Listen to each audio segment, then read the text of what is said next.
जनकपुर नामक गांव में चोपड़ा करके एक बूढ़ा रहता था। वो बहुत कंजूस था। वो एक गाड़ी पर मटर समोसा बनाकर बेचता था। मिलावटी तेल, मिलावटी आटा, ऐसे सब मिलावटी सामान से समोसा बनाकर बेचता था।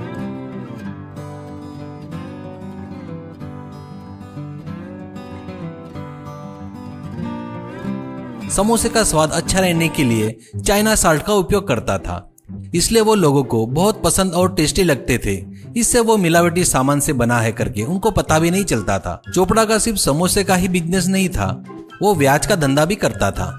ज्यादा ब्याज से पैसे देकर लोगों से ज्यादा पैसे वसूल करता था। इससे बेचारे उसके पास से ब्याज से पैसे लेने वाले लोग बहुत दुखी होते थे। चोपड़ा खुद कमाए सो पैसा, सोना सब एक अलमारी में छुपा कर रखता था। चोपड़ा का बेटा और बहू एक दुर्घटना में मर जाते हैं, तो उनके लड़के जगदीश को चोपड़ा ही पाल पोस कर बड़ा करता है। वो अभी कॉलेज में फाइनल ईयर में पढ़ रहा था। जगदीश बहुत अच्छा लड़का था, जरूरतमंदों की मदद करते रहता था। उसको उसके दादाजी जो ब्याज का धंधा करते थे वो बिल्कुल पसंद नहीं था। दादाजी ब्याज वसूल करते वक्त पैसे देने वाले का दुख देखकर जगदीश का दिल पिघल जाता था। एक दिन कॉलेज में लेक्चरर, आज से तुम्हारी कॉलेज लाइफ खत्म हो गई है, अब आगे आप लोग क्या करना चाहते हो? जगदीश तुम बताओ, ऐसा कहता है। जगदीश खड़ा होकर, सर मैं आगे पढ़ना नहीं चाहता हूँ। अपने गाँव में बहुत से निपुण लड़के हैं, उनको कुछ न कुछ उपाय बताकर अच्छा रास्ता दिखाना चाहता हूँ, ऐसा कहता है। लेक्चरर, इतना अच्छा पढ़ने वाला तू और आगे नहीं पढ़ना चाहता क्या? कहता है तो जगदीश, सर मैं नॉलेज के लिए ही डिग्री तक पढ़ा हूँ बस, और मुझे किसी के नीचे काम करना पसंद नहीं है। उन लड़कों को कुछ उपाधि दिखाकर उससे आए पैसों से मेरा हिस्सा मांगूंगा, वो मेरे लिए बस है, ऐसा कहता है।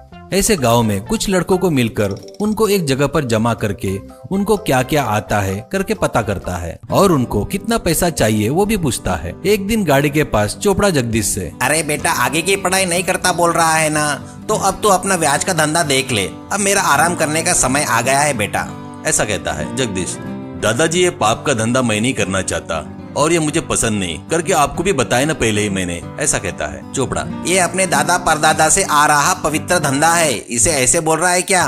क्यों? ऐसा कहता है। जगदीश, किसी जरूरत के कारण लोग तुम्हारे पास ब्याज से पैसा लेने आते हैं, तुम पैसे देते हो अच्छा है, पर इसके बदले में उनसे ज्यादा पैसे लूटते हो, ये पाप है, इतना पैसा क्या करोगे, ऐसा कहता है। चोपड़ा, तेरे लिए ही कमा रहा हूँ रे गधे कहीं के, ऐसा कहता है गुस्से में। जगदीश, ये पाप का पैसा मुझे नहीं चाहिए, वो पैसा नहीं है, गांव वालों का आंसू है, वो पाप है करके मैं तुमको प्रूव करके दिखाता हूँ, कहता है तो चोपड़ा, प्रूव करता क्या, बड़ी बड़े बातें मत कर, तुझे पढ़ाकर गलती किया रे, कहता है तो जगदीश, जो हो गया उसके बारे में सोचकर दुखी होने से क्या फायदा, आपका पैसा पापी है, प्रूव करके रहूंगा, वो सच में लोगों के आंसू है। चोपड़ा घबरा कर, वो ये ठीक है, प्रूव कर देखता हूँ, ऐसा कहता है। जगदीश, पर एक शर्त है, गांव में बेरोजगार बहुत से लड़के हैं, उनको कुछ धंधा लगाने के लिए लागत के लिए कुछ पैसा चाहिए, वो पैसे तुम्हें देना होगा। चोपड़ा, हाँ ये नहीं होगा, मैं क्यों दूं? जगदीश, ठीक है, तुम्हारे अलमारी में का पूरा पैसा रो रो कर एक दिन भाप बनकर उड़ जाएगा, तब तुम्हारे पास कुछ भी नहीं बचेगा।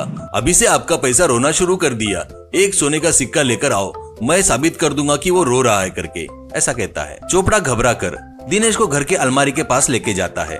बाद में वो खोलकर उसके सामने एक सिक्का पकड़कर, कहाँ है, रो तो नहीं रहा है, क्यों रे बेमतलब मुझे डरा रहा है, ऐसा कहता है।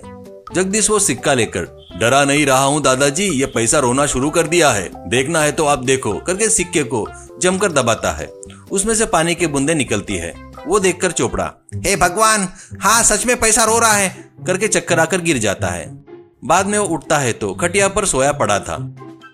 वो उठकर, अरे जगदीश, वो पैसा अभी भी रो रहा है क्या, ऐसा कहता है। जगदीश, फिलहाल रोना बंद कर दिया है दादाजी, पर उन पैसों को लोहे के पेटी में बंद करके रखे तो वो रो रो कर भाप बनकर उड़ जाएंगे, उसे बाहर लाना होगा। वो पैसा लोगों के कुछ काम में आने को होना।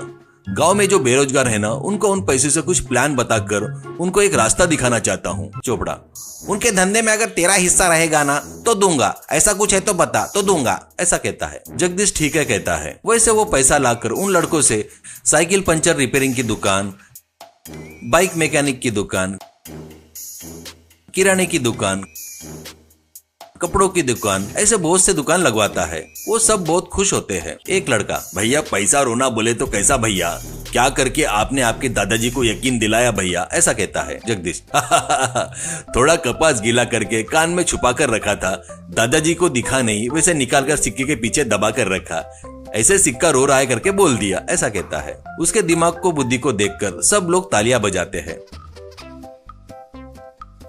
ऐसे वो हर महीने जगदीश के हिस्से के पैसे उसे दे रहे थे। वो लाकर दादाजी को दिखाता था। अपने नाती की जिंदगी बन गई करके चोपड़ा बहुत खुश होता है।